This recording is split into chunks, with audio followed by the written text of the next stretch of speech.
இன்னல்ஹம்துலில்லாஹ் வஸ்ஸலாத்து வஸ்ஸலாமு அலா ரசூலில்லா.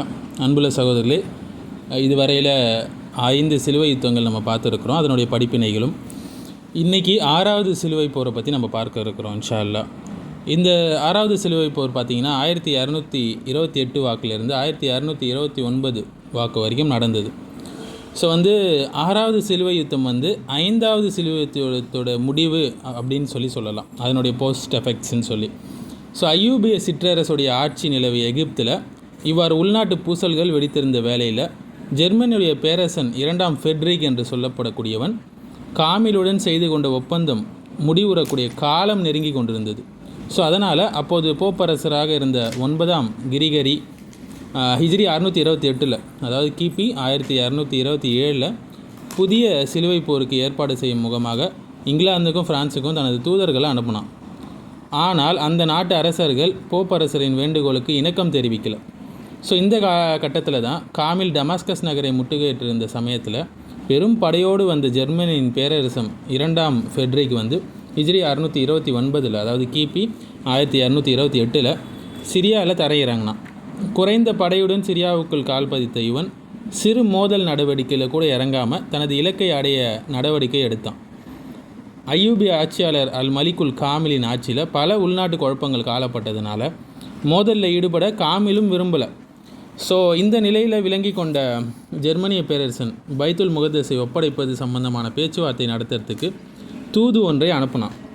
ஸோ பைத்துல் முகத்தஸை ஒப்படைப்பது பற்றிய எந்த பேச்சுவார்த்தைக்கும் நான் தயார் இல்லை எனவும் அதற்காக தம்மை அர்ப்பணிக்கும் தயாராக இருக்கிறேன் என்று அல் மாலிக்குல் காமில் தெளிவாக விடையளித்து விட்டார். இருந்த போதிலும் ஃபெட்ரிக் மென்மையான போக்கை தொடர்ந்தும் கடைபிடித்து தனது முயற்சியை தொடர்ந்து கொண்டே இருந்தான். அவன் அப்படியே விட்டு கொடுத்துடல. ஸோ சிசிலி பிரதேசத்தில் வளர்ந்தவன் என்பதால் இஸ்லாமிய நாகரிக சாயலின் தாக்கம் அவனிடம் பெரிதும் காணப்பட்டது. இதனால் அவன் முஸ்லீம்களையும் அவர்களது நாகரிகத்தையும் விரும்பக்கூடியவனாக இருந்தான் என்பது குறிப்பிடத்தக்கது. மற்ற மன்னர்கள் போல இல்லை.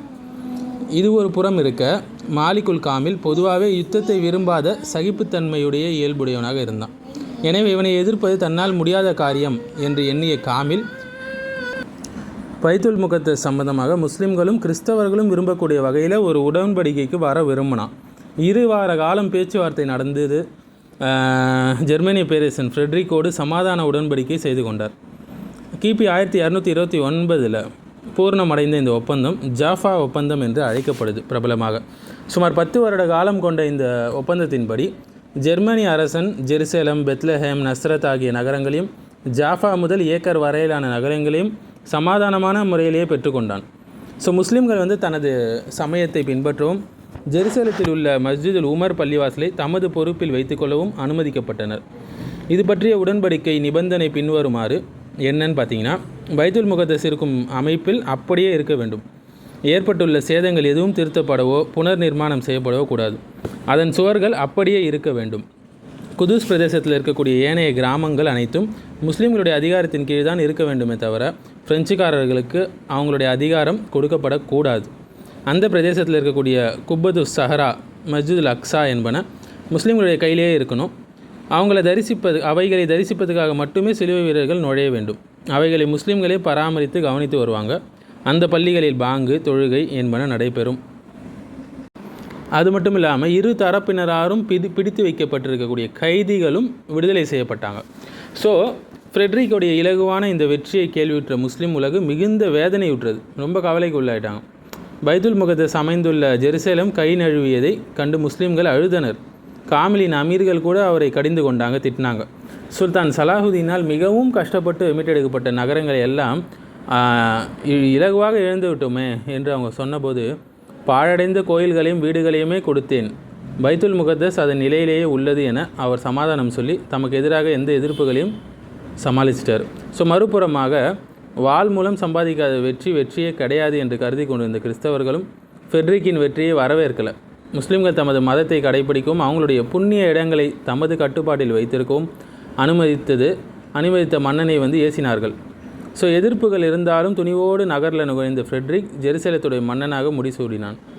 இதைத் தொடர்ந்து மேற்கு ஆசியாவில் அரசியல் மிக குழப்பமான நிலையில் இருந்துச்சு. ஸோ இந்த காலகட்டத்தில் அப்பாசிய ஹலீஃபாவுடைய மத்திய அரசின் நேரடி ஆட்சிக்கு உட்பட்டிருந்த பகுதிகளில் மட்டுமே அமைதி இருந்தது.